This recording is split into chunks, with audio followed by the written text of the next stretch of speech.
Good afternoon, Morris. You're on the air. Oh, good afternoon, Paddy. How are you? Doing fine today. How about you? Oh, not bad. Not bad. Very, very cold afternoon out here for sure in the Kings Point, Springdale area. Cold here too. Yeah, cold. Like we say, it's cold enough to freeze you. What I talked about this afternoon is the Conference Board of Canada yesterday. Yeah. Making a prediction that the population in Newfoundland is going to decline over the next number of years. Right. I don't know. And then I listened to Danny Williams there last night, and he was saying that pack of crap really, where population will probably increase rather than decline. But when you look at some of it almost seems like for us that we're so involved with the natural resources, the oil and the minerals and that type of thing, that we want to export it in its sort of raw state. And rather than, and of course it's a topic of mine for a number of years, rather than trying to process some of that product here on the island in Labrador, we just want to ship it out almost in its raw state. Okay, Paddy? Yep. And that, I mean, if we don't, I mean, to me, that's our sort of our birthright, our God-given resources, the minerals and the oil and that type of thing, and to give it away. And I think about a couple of mining companies that's up in Labrador right now. Two of them. One of them is Tata Steel.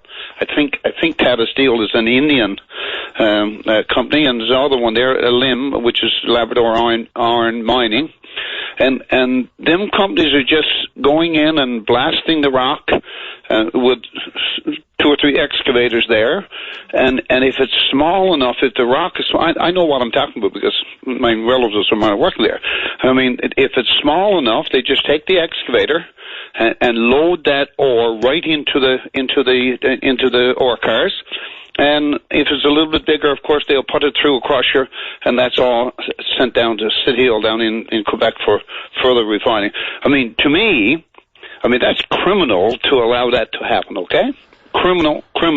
We'll never get ahead in this province if we allow that type of thing. Now, I know there's some people making some money there, but I mean, it's not sort of a job-creating type thing to allow that resource to go out with no refining whatsoever. The other one, Paddy, which we're all aware of, and of course that's with regards to the oil. Now, I don't know. I mean, this is a bigger problem than I can handle. You know that with regards to shipping all that oil down to Louisiana or somewhere down in the States for further refining. I mean, it's our resource, our Canadian resource, and we're getting probably 3,000 or 4,000, 5,000 jobs from the oil industry as is.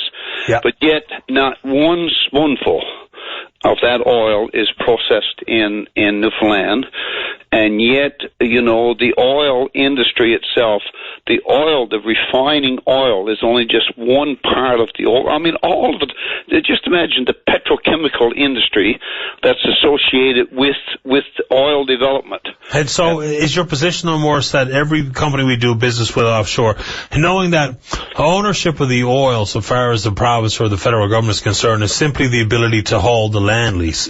When you sell the land lease, it includes whatever they find under there, whether it be oil or gas, whatever. So at that point, they own it.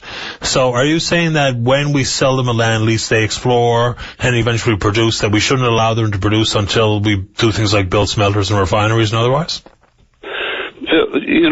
That's a very difficult question you asked there, then, Paddy. But where do we, if we want to stay here on this rock and progress and increase our population and bring in money to keep the treasury going? Now, I understand there's royalties from the oil. Okay, we know that, and we're doing very well. 1/3 of our budget in Confederation is coming from royalties, but that doesn't really create much industry for Newfoundlanders. And I'm just talking about the petrochemical industry. I mean, even the plastic pipe that we put in the ground that the water flows through in our communities is made from oil. And there's so many other things. Can't we do one or two of these smaller projects from the oil that would create 50, 100, 200 or 300 jobs in the province that basically from where the oil is coming from? That's all I'm asking. That's all I'm not asking, but just talking about it today. And the same thing with the iron ore in Labrador. To take the iron ore and ship it down to Quebec, the province of Quebec, or anywhere else, this ore might be going on over to India, China. Now, again, and I repeat myself, we're getting a certain amount of money from these industries, but I don't think we're getting what we deserve if we start processing it. We will never survive as a province.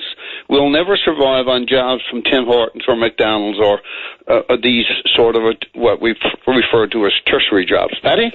Yeah, it's been a conversation ongoing forever, and it is sort of a bizarre circumstance to have that much oil, and the best kind of oil produced offshore Newfoundland, and none of it's ever consumed here. None of it is refined here. So that is a huge problem. And then we have all the abundant mineral wealth in Labrador, for instance. And we do very, very, very little processing of it here either. It's a huge problem, Morris. I think you're right. It's whether or not it's available to us to demand. And people can always say, look, not one more spoonful, not one more giveaways, blah, blah, blah. But the reality is that there is also some leverage available to the companies that own the land lease. We can talk about the fallow field and how fallow field legislation and how quickly they have to act on it before we resell the land, all that stuff. But that doesn't mean we can make them build a refinery to deal with Hibernia or Hebron oil. But it's a worthwhile conversation because of the enormous value on every front associated with that kind of secondary and tertiary processing of every natural product, including fish, including minerals, including oil. Sure. And if you look at it, Patty, and we only have 500,000 people, but yet it must be one of the richest pieces of real estate on the face of the earth, isn't it? With the oil and the fish and the timbers and everything else that we have, and there we are groping along, possibly going to lose population and can't make a living for 500,000 people. It seems like it's a terrible reflection on us as so-called community and leaders in Newfoundland. Yeah. That's, Morris, I think it's a reasonable conversation at all. It is every step of the way, but how we max out our natural resources wealth, because it's really all we got. Yeah, absolutely. What else? If there's other countries around the world had those resources that we have, they would probably the population would be like 5 or 6 million people rather than 500,000 people. That could. Now I know you say, well, where are the people going to come from to work in the industries? Well, that will come. We've seen that in Alberta, for example, in Fort Mac. I mean, thousands and thousands of Newfoundland packed a bag and left. If the jobs are there, if the jobs are here in Newfoundland, the people will come. Oh, yeah, absolutely. Listen, I only hope to repopulate the places because of our economic prosperity, if we can indeed have it. But, people got lots of ideas as whether or not we can bring them to fruition. And the ones you're floating are absolutely on point, knowing that there is enormous opportunity there. Whether or not we can bring it to fruition on every step of the way with natural resources is a debate, because it's always based on the circumstance and the product we're talking about. But I'm glad you called on it today, Morris. There's always opportunities. Just one point. I mean, with regards to St. John's, look at the tremendous growth we have seen in there over the last number of years, simply because of the oil industry. But it's the oil, it's only sort of a tip of the iceberg what we're doing. We're just taking it and shipping it out. We're drawers of water and hewers of wood. Right. And we'll never prosper as long as that scenario continues to prevail in Newfoundland. And nice talking to you, sir. Always my pleasure, Morris. Stay in touch. Okay, we're going. Thanks, buddy. Bye-bye. Okay, and Morris is right. My God, the opportunities that could be available to do additional processing on virtually every piece of our natural resources is right. And whether or not we can make it happen is another conversation.